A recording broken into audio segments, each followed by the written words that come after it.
Hi everyone, in this lecture we will try to understand the concept of limits with some examples. So let's start with this example. Fx is equals to 2x plus 3 and the graph of the function is plotted here.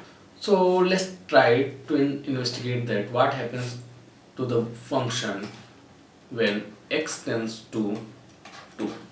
As you can see that here at x is equals to 2, the value of the function is 7. So as we can see that as x tends towards 2, the function tends towards 7. We can confirm it either the both side from the left hand side or right hand side of 2. As you can see that when we are approaching towards 2, the function also approaches towards 7. Let's have a clear look on it using GDC. So when we are approaching, or we can say that x tends to 2 from the left hand side, so it will go like 1.9, 1.99 and 1.99. When x tends towards 2, we can clearly see that the function tends towards 7 or tends to 7. Likewise here, when the value of x tends to 2 from the right hand side, the value of the function tends to 7. So these two negative represent we are approaching from left hand side, and here we can see that limit of the function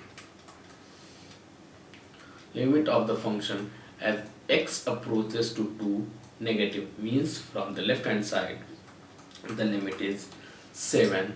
Here we write it like limit x tends to positive means we are approaching to 2 from the right side, the limit of the function is 7.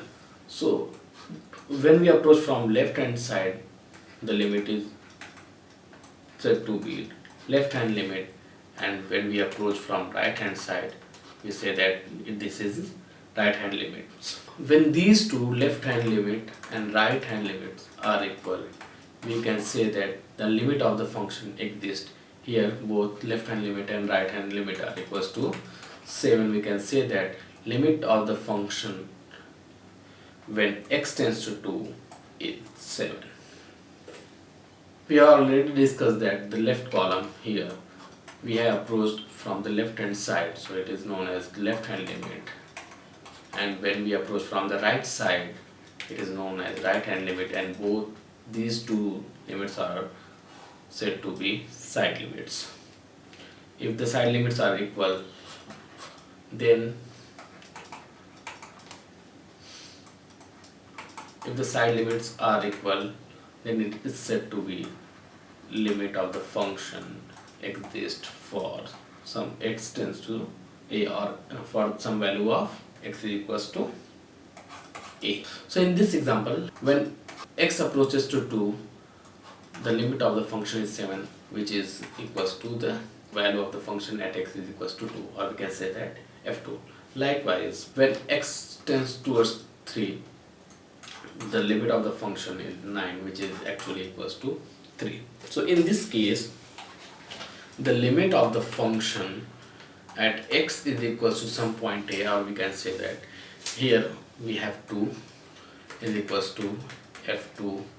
When x approaches to 3, the limit was actually equals to the value of the function at x is equals to 3. It only happens when our function is continuous, and we will discuss in some another video. So it is not like that, it is not like, or we can say that the limit is not like just a simple substitution, put the values and get the limit. Let's look on it by some other example, like here fx is equals to sin x over x, and we can easily see that when x is approaching or x tends towards 0 from both sides, left hand side and right hand side, the value of the function, or we can say that the fx is approaching towards 1. So now in both sides, when x tends to 0 from both side it tends to 1, we can say that limit at x tends to 0 fx is equals to 1, or we can say that limit of the function when x tends to 0 is equals to 1. And now as we can easily say that the function is sin x over x, x is in the denominator. When we put x is equals to 0, the function will be not defined.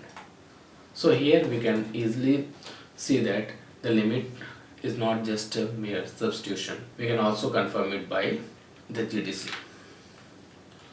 Okay, let's approach x is equals to 0 from the left hand side. When x approaches to 0 from the left hand side, we can easily see in the table that the function approaches towards 1 to the 1. When x tends to 0 from the right hand side, we can see that the function is approaching towards 1. So we can see that left hand limit is equals to right hand limit. So the limit exists, limit x tends to 0 sin x over x is equals to 1. So you have to note that you have to always find the side limit of the function and check whether the left hand limit is equals to right hand limit or not. If these two are equal for any value of x, we can say that the limit exists. So the limit can be positive or negative infinity. Let's have a function fx is equals to 1 over x. As you can see that as x approaches towards 0 from the left hand side, the value of the function approaches towards negative infinity. So we can say that left hand limit or limit x tends to 0 negative means from the left hand side the limit of the function is negative infinity. When the x tends to 0 from right hand side, we can see that fx approaches to infinity or positive infinity. So we can say that right hand limit or limit of the function when x tends to 0 from the right hand side is positive infinity. So the negative infinity and positive infinity are not equal to each other. So right hand limit is not equal to left hand limit. In this case, limit of the function does not exist. Does not exist means it is infinity. Okay. So in this case we have only side limits. So when we have side limit when x tends to 0, we can see that the function reaches to infinity means x is equals to 0 is a vertical asymptote. So we can say that limit of a function for any value of x is equals to positive negative of infinity. So x is equals to a is a vertical asymptote means when x approaches to a, the function approaches to infinity. It will be either positive infinity or negative infinity.